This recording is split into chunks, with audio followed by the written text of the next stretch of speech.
Vous avez tous entendu parler de l'importance de l'alimentation dans la prévention et la diminution du risque de cancer. Donc on a fait venir un spécialiste de l'alimentation et du cancer, en la personne de Florian Coréard, qui est maître de conférence et pharmacien à la Timone. Donc je te laisse la parole. Merci professeur, merci aux organisateurs de me permettre de vous parler. Donc aujourd'hui, l'objectif c'est vraiment de voir un peu l'alimentation et surtout également les compléments alimentaires au cours des 3 phases finalement qu'on peut considérer autour du cancer. Donc en fait aujourd'hui on considère en France qu'il y a à peu près 5,4% des cancers qui sont dus à une alimentation qui est déséquilibrée et l'alimentation au sens large, elle va pouvoir avoir un impact sur le déroulement de certains de vos traitements au cours du cancer et c'est un peu ça qu'on va aborder au cours de cette présentation. Donc si on regarde avant et après le cancer, les traitements du cancer plus exactement, il y a une partie qui vous a déjà été un peu énoncée, c'est qu'en effet l'alimentation, il y a certaines règles dont on entend souvent parler à la télévision pour justement essayer de réduire le risque de survenue d'un cancer pour finalement minimiser l'impact de la nutrition. Donc finalement, il est aujourd'hui préconisé de plutôt manger 3 fois par semaine de la viande, tout type de viande, de favoriser le poisson à la hauteur d'à peu près 2 fois par semaine, éviter tout ce qui est charcuterie parce que c'est riche en sel, c'est riche en graisse, donc c'est pas bon pour le cancer mais également pour d'autres pathologies, favoriser l'apport de fruits et légumes, de préférence bio pour éviter l'exposition à certains pesticides. Tout ce qui est légumineuse, donc les pois chiches, les céréales qui sont des végétaux qui sont riches en fibres, là pareil va avoir un impact sur notamment tout ce qui est transit et donc toute la partie plutôt digestive des cancers. Éviter l'alimentation riche en sel, et ça c'est cancer mais également propriété cardiovasculaire, tout ce qui va être produits transformés, sucrés, les sodas, les confitures, etc. C'est quelque chose qui vont favoriser également un déséquilibre alimentaire et qui peut être considéré comme un facteur de développer un cancer. Boire de l'eau plate de préférence, attention à l'eau gazeuse parce que pour certaines elles sont très riches en sel, donc là pareil c'est un facteur qui peut favoriser la survenue de cancer et d'autres maladies. Et dans ce qui est des matières grasses, donc éviter les matières grasses d'origine animale et plutôt des matières grasses type végétale, l'huile d'olive, vous savez le régime crétois, le régime méditerranéen est l'un des régimes qui est le plus préconisé aujourd'hui en termes de régime alimentaire parce que c'est celui qui finalement favorise l'apport de végétaux, faiblement peu d'utilisation du beurre, etc. dans la cuisine. Donc finalement, ça c'est quelques exemples de cancers pour lesquels il a été démontré que l'alimentation avait un impact direct. Donc finalement, le fait de manger des produits riches en fibres, comme on l'a vu, a un impact direct sur la réduction du cancer du côlon et du rectum. Fruits et légumes, c'est plutôt les voies aériennes supérieures. Tout ce qui est céréales, c'est là aussi digestif. Les produits laitiers, attention également, donc avec modération. Et le café, ça peut aussi avoir un impact sur tout ce qui est foie et endomètre.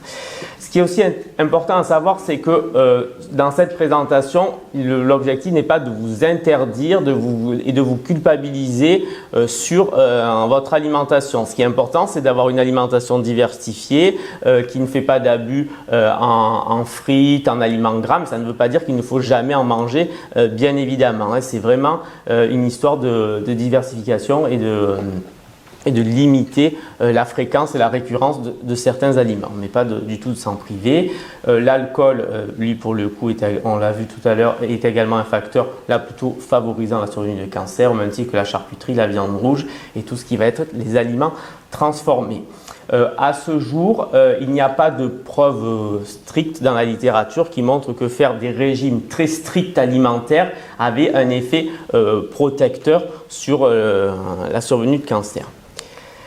Ce qui est important aussi à savoir, c'est que ce n'est pas parce que vous allez avoir une alimentation diversifiée qui respecte les recommandations, en plus d'avoir une activité physique, etc., en parallèle de cette alimentation, que forcément vous n'allez pas être exposé à un risque de cancer. Le risque de cancer étant multifactoriel, on peut agir sur plusieurs facteurs pour réduire le risque de survenue, mais ça ne veut pas dire que forcément en ayant une hygiène de vie exceptionnel, qui répond à tous les critères, à toutes les recommandations, malheureusement, vous n'en développerez pas dans le futur. Bien évidemment, ça ne permet pas d'annuler, ce n'est pas parce que vous avez une alimentation très équilibrée et très bien et respectant les recommandations que si à côté vous avez des facteurs génétiques ou autres facteurs de développer un cancer, une très bonne alimentation va annuler un autre type de facteur. Il faut que bien évidemment la nourriture, le fait de manger, ça reste un plaisir bien évidemment parce que le fait d'avoir un bon moral, ça permet aussi de lutter contre certains facteurs de risque du cancer. Il est important également de mettre en place des habitudes alimentaires, ce qui fait qu'au bout d'un moment, le fait de répéter des habitudes alimentaires, notamment si ce sont des bonnes habitudes, ça permet finalement d'instaurer une routine et de faciliter la mise en place de certaines règles alimentaires. Pratiquer l'activité physique régulière, de la marche 30 minutes, on ne vous demande pas de faire le marathon ni un trail, mais c'est vraiment d'avoir des activités adaptées. La natation, c'est très bon pour l'ensemble des articulations, etc. Faire monter un peu la fréquence cardiaque sans taper trop fort et avoir une activité plutôt d'endurance plutôt que des sports violents type boxe ou sport de combat. Et pour l'alcool, on l'a déjà vu. Et alors pendant le cancer, qu'est-ce qu'on va pouvoir voir comme problématiques qui vont finalement être issues de l'alimentation? Donc très souvent les patients en consultation nous indiquent que voilà, ils voudraient prendre des compléments alimentaires, modifier des habitudes alimentaires pour justement réduire les effets indésirables de leur traitement, que ce soit la chimiothérapie, l'immunothérapie, la radiothérapie ou les thérapies ciblées, qui veulent également lutter contre notamment la fatigue et une sorte de routine liée à la chimio, le fait de venir régulièrement à l'hôpital. Ça généralement, sur le plan émotionnel, c'est plutôt difficile à vivre. Donc, essayer de faire en sorte que ces contraintes-là soient réduites. Également, ça permet souvent de dire, moi j'ai l'impression de ne pas être qu'un simple exécutant, mais être également quelqu'un qui suis impliqué dans mon traitement et finalement dans la gestion de ma maladie. Donc ça, c'est une étude qui est issue des bases américaines. C'est basé sur 1,9 million d'assurés et pour lequel en fait ils ont regardé les patients qui déclaraient prendre des thérapies complémentaires, donc en parallèle de tout type de traitement du cancer, versus ceux qui n'en prennent pas. Et vous pouvez constater qu'au bout de 5 ans, finalement, les patients qui prenaient des traitements complémentaires à leur traitement pour le cancer avaient une espérance de vie qui était moins importante que les patients qui ne prenaient pas de thérapie complémentaire. Je dis bien complémentaire, je ne dis pas des gens qui ont pris des traitements pour remplacer les traitements recommandés par l'oncologue. C'est les patients suivaient le traitement prescrit et recommandé par l'oncologue et en parallèle, ils pouvaient prendre des compléments alimentaires et qui ressort de ces données-là, c'est que ces patients-là avaient finalement une survie globale plus faible que ceux qui n'en prenaient pas. Il faut savoir aussi que si on regarde purement d'un point de vue médicament, donc c'est cet aspect-là, moi, en tant que pharmacien qui m'intéresse, c'est qu'en fait, le médicament et le complément alimentaire, c'est finalement très voisin. C'est-à-dire que de toute façon, les premiers médicaments sont issus du monde végétal et donc c'est bien parce que dans l'alimentation, dans les aliments, dans les compléments alimentaires que vous allez pouvoir prendre, il y a des principes actifs qui vont pouvoir modifier les propriétés de certains médicaments ou même avoir des propriétés intrinsèques qui vont pouvoir être délétères par rapport au traitement prescrit par l'oncologue. Donc finalement, les médicaments, bien évidemment, ce n'est pas vraiment des aliments. Les compléments alimentaires, ce n'est pas vraiment des médicaments, mais d'un point de vue purement pharmaceutique, il y a quand même un lien. Le lien vient du fait que tous ces différents produits vont pouvoir avoir une action sur les cellules de l'organisme et vont pouvoir modifier le fonctionnement de certaines fonctions de nos différents organes. Donc finalement, les deux grandes catégories qui vont nous intéresser, il y a des compléments alimentaires et des aliments qui vont modifier finalement soit l'absorption des traitements que vous allez prendre par voie orale dans le cadre du cancer, soit modifier notamment l'élimination des médicaments et notamment au niveau du foie. Et l'autre caractéristique, c'est les propriétés de certains compléments alimentaires, de certains aliments qui vont venir s'additionner à des effets indésirables que certains traitements du cancer induisent déjà. Donc finalement, il y aurait une potentialisation des effets indésirables entre aliments, compléments alimentaires et traitements contre le cancer. Donc là, c'est quelques exemples, ce n'est pas exhaustif. Par exemple, l'aloe vera, aujourd'hui, c'est quelque chose qui est très tendance. Mais l'aloe vera, c'est du gel. Et en fait, quand vous allez prendre de l'aloe vera par voie orale, vous allez finalement tapisser votre tube digestif avec de l'aloe vera, ce qui fait que ça va réduire l'absorption de vos médicaments que vous allez prendre par voie orale. Et ce n'est pas spécifique au traitement pour le cancer. C'est un peu comme quand vous prenez du Smecta ou du Gaviscon, ça tapisse tout le tube digestif et donc ça réduit l'absorption des autres médicaments. La réglisse, c'est le même principe. Donc finalement, ces produits-là ne vont pas vous être interdits, vous pouvez les prendre, mais il va falloir juste adapter la prise des autres médicaments pour pouvoir finalement ne pas être délétère par rapport au traitement pour le cancer. Au niveau du foie, le foie finalement c'est un peu la station d'épuration finalement de l'organisme, c'est-à-dire c'est celui qui va nettoyer votre organisme, notamment le sang, de tout ce qui est à la fois toxique et donc des médicaments. Et le fait cette activité finalement de nettoyage du sang, elle va pouvoir être modulée. Vous allez pouvoir augmenter la dégradation des médicaments par le foie avec certains aliments et compléments alimentaires. Et au contraire, dans d'autres cas, vous allez pouvoir diminuer l'élimination des médicaments. Si vous avez moins d'anticancéreux dans le sang, potentiellement, vous vous exposez à un risque de perte d'efficacité du traitement. En revanche, si vous avez plus de médicaments dans le sang, vous augmentez le risque d'avoir des effets indésirables. Donc, quels sont les grands aliments? Alors, ce n'est pas exhaustif, que vous allez pouvoir soit consommer régulièrement dans l'alimentation, soit prendre en guise de complément alimentaire puisqu'ils ont des propriétés thérapeutiques intéressantes. Donc, la réglisse, comme le jus de pamplemousse, alors je pense que le jus de pamplemousse c'est quelque chose qui est déjà plus démocratisé. Le jus de pamplemousse, lui finalement, qu'est-ce qu'il fait? Il empêche la dégradation par le foie du médicament. Donc vous allez avoir plus de médicaments de certains médicaments plus exactement, et donc potentiellement plus d'effets indésirables. La réglisse a le même effet. Le gingembre, le curcuma également. Les oranges de Séville et la confiture d'orange amère sont également des aliments qui vont pouvoir moduler l'exposition au traitement. Donc, bien évidemment, ce n'est pas parce que vous allez manger. Alors, pour le jus de pamplemousse, un verre de jus de pamplemousse peut suffire. Mais par contre, ce n'est pas parce qu'une fois de temps en temps, vous allez mettre un peu de confiture d'orange amère sur une tartine que ça va être problématique. Par contre, si c'est tous les jours, là, ça peut devenir problématique. Au même titre que le curcuma, si vous en mettez un peu dans les plats pour épicer 1 à 2 fois par semaine, pour donner du goût, parce que souvent la chimiothérapie peut altérer le goût. Donc, les patients aiment ajouter un peu des épices pour faciliter les repas, ça, il n'y a pas de problème. Par contre, prendre des gélules à base de curcuma pour réduire les rhumatismes inflammatoires, ça va être problématique avec un certain nombre de médicaments dans le cadre du traitement.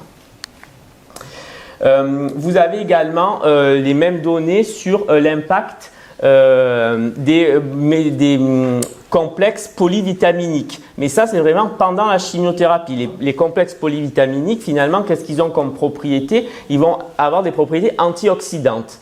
Sauf que le principe de la chimiothérapie, c'est plutôt d'oxyder les cellules. Donc, en fait, vous allez, avec ce type de complément alimentaire, finalement, vous opposer d'une certaine manière aux effets de la chimiothérapie conventionnelle. Donc, pour le coup, ça c'est pas vrai avec l'immunothérapie, c'est pas vrai avec tous les médicaments, mais avec la chimio, potentiellement, vous allez vous opposer à ces effets-là. Par contre, en parallèle, des complexes de multivitaminiques de type vitamine B1, B6, B12 pour et vitamine D, il n'y a pas eu de lien entre prise de ces médicaments et finalement diminution de la survie globale. C'est aussi retrouvé avec la radiothérapie. Vous avez aujourd'hui, la radiothérapie a pour objectif d'oxyder les cellules cancéreuses. Il y a de plus en plus de complexes multivitaminiques qui sont revendiqués comme très riches en antioxydants. Vous avez des papiers qui montrent que potentiellement, ce sont des pratiques à éviter, d'autant plus que la radiothérapie ne dure qu'un certain temps, au même titre que la chimiothérapie. Donc pourquoi pas envisager cette prise de compléments alimentaires avant ou après les traitements. Là, c'est la même logique. Je ne suis pas là pour vous dire qu'il faut tout vous interdire. Il faut juste essayer de trouver les bons moments par rapport au traitement contre le cancer. Et en plus, il y a des compléments alimentaires qui peuvent être tout à fait pris en parallèle. Dans le cas du cancer du sein, par exemple, les cancers du sein qui sont hormonodépendants, on vous donne des traitements justement pour empêcher l'action des hormones au niveau des cancers du sein. Il y a aujourd'hui des aliments qui sont riches en phytoestrogènes. Donc finalement, ces hormones qu'on essaye de bloquer par l'hormonothérapie, si en parallèle vous en prenez par voie orale, vous allez finalement vous opposer là aussi aux effets du traitement. C'est le cas du soja, de la mauve ou de la gelée royale. Mais ça ne s'applique que à ce type de cancer. Ça ne veut pas dire que dans d'autres types de cancers, ce n'est pas possible de prendre ce type de produit. Et également, l'alimentation va avoir un rôle important sur la gestion des effets indésirables, notamment tout ce qui va être troubles digestifs. La plupart des effets indésirables au niveau digestif, notamment avec les thérapies ciblées, vont pouvoir être gérés à l'aide de l'alimentation. C'est-à-dire qu'en cas de diarrhée, on va plutôt favoriser l'apport de féculents, on va éviter les produits laitiers, on va plutôt manger des fruits et des légumes cuits, qui ont plutôt tendance à ralentir le transit, manger des bananes par exemple, et inversement, en cas de constipation, on va plutôt faire l'inverse, on va plutôt augmenter les apports en café qui accélèrent le transit, on va plutôt boire de l'eau fraîche qui sort du frigo qui elle aussi accélère le transit, et on va plutôt manger des fruits et des légumes crus qui eux aussi ont tendance à accélérer le transit. Donc c'est pour ça que l'alimentation vraiment a un rôle tout au long du processus du traitement du cancer. Et la dernière chose que je voulais juste vous sensibiliser, c'est que sur Internet, il y a énormément aujourd'hui de fake news en bon français, vous me direz, sur le développement de compléments alimentaires, de produits miracles, notamment la vitamine B17 qui n'existe pas du tout, qui finalement est très largement retrouvée depuis, on va dire, 1 ou 2 ans sur les sites Internet. Vous retrouvez ça dans des cliniques allemandes qui vous disent que c'est des choses extraordinaires.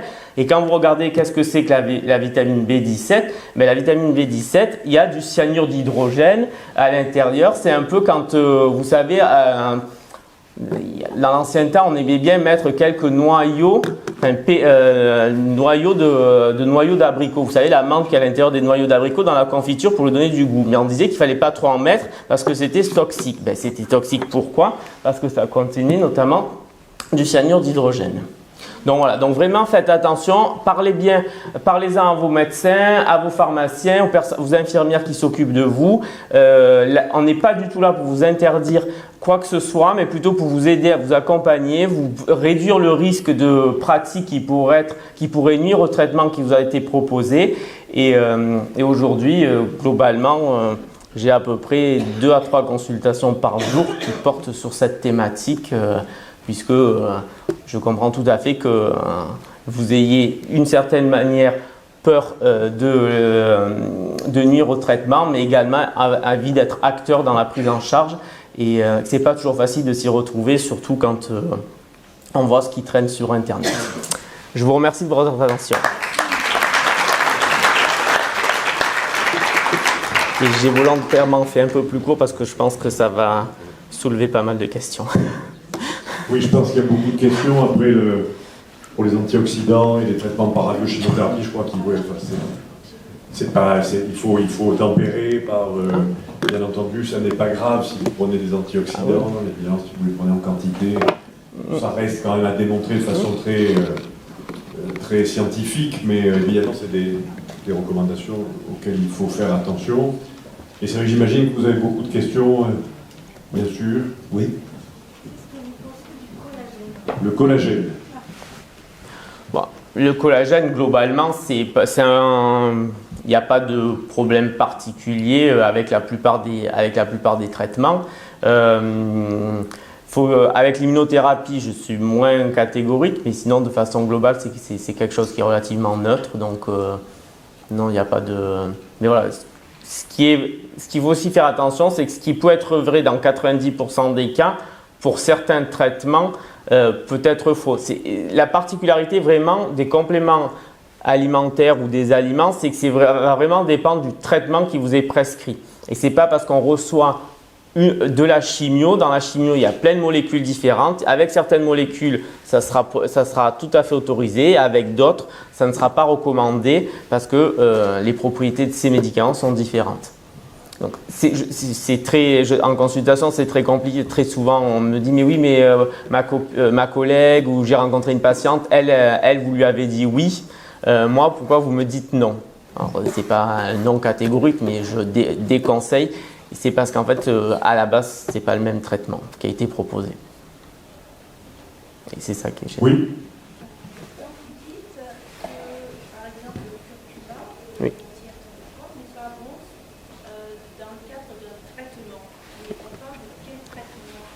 Alors, on parle des traitements pour lesquels il va y avoir une métabolisation par certaines enzymes du foie. Donc, c'est la plupart des thérapies ciblées, quelques chimiothérapies injectables, pas l'immunothérapie, pas la radiothérapie. Là, c'est pareil, c'est molécules, c'est médicaments dépendants. Mais par contre, pour les thérapies ciblées, globalement, c'est quasiment tout le temps vrai. Alors, c'est vrai que c'est une information que moi je ne connaissais pas. Je sais que le curcuma avait des vertus antioxydantes, plutôt protectrices, alors pas dans le cadre préventif en termes voilà, mais c'est en perte thérapeutique. Voilà, c'est ça. La thérapie pendant un traitement, c'est à éviter. Voilà, c'est vraiment… Je sais pas, tu connaissais ça, Didier? La présentation est vraiment faite le avant, après et pendant, parce que c'est souvent pendant la phase pendant le traitement pour lequel il y a le plus de risques d'interaction. Hein. Oui, j'aimerais revenir sur le soja. Oui. En fait, j'ai assisté ici récemment à la conférence, au congrès d'oncologie du centre ressources, et le docteur Mouisset avait bien précisé très clairement que le soja était plutôt favorable pour les cancers hormonodépendants. Alors, c'est toujours pareil. C'est-à-dire qu'en effet, par exemple, les patientes japonaises notamment qui consomment dès le plus jeune âge du lait de soja, c'est en effet plutôt favorable pour éviter, mais quand c'est une prise au long cours et depuis longtemps. Il y a ça, il y a des papiers. Là, quand on n'y en a pas été exposé avant le traitement et que pendant le traitement, on apporte des oestrogènes alors qu'on donne un traitement anti-œstrogène, donc qui va justement bloquer l'effet de l'hormone, pour l'instant, c'est plutôt délétère. Alors, a priori, il y aurait des recherches récentes qui sont justement, qui prouvent que les recherches précédentes ne sont pas valides, en fait.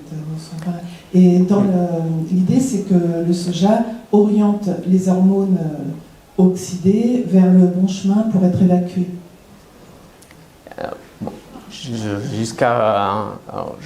J'ai pas fait la littérature hier soir. Enfin, en tout cas, jusqu'au mois de février, j'ai pas vu de papier important sur la question. Et en plus, ce qui est toujours très compliqué dans ces situations-là, c'est qu'on ne va jamais faire un essai randomisé, un bras versus l'autre, et se demander quel est le bras qui va finalement bénéficier le moins de traitement.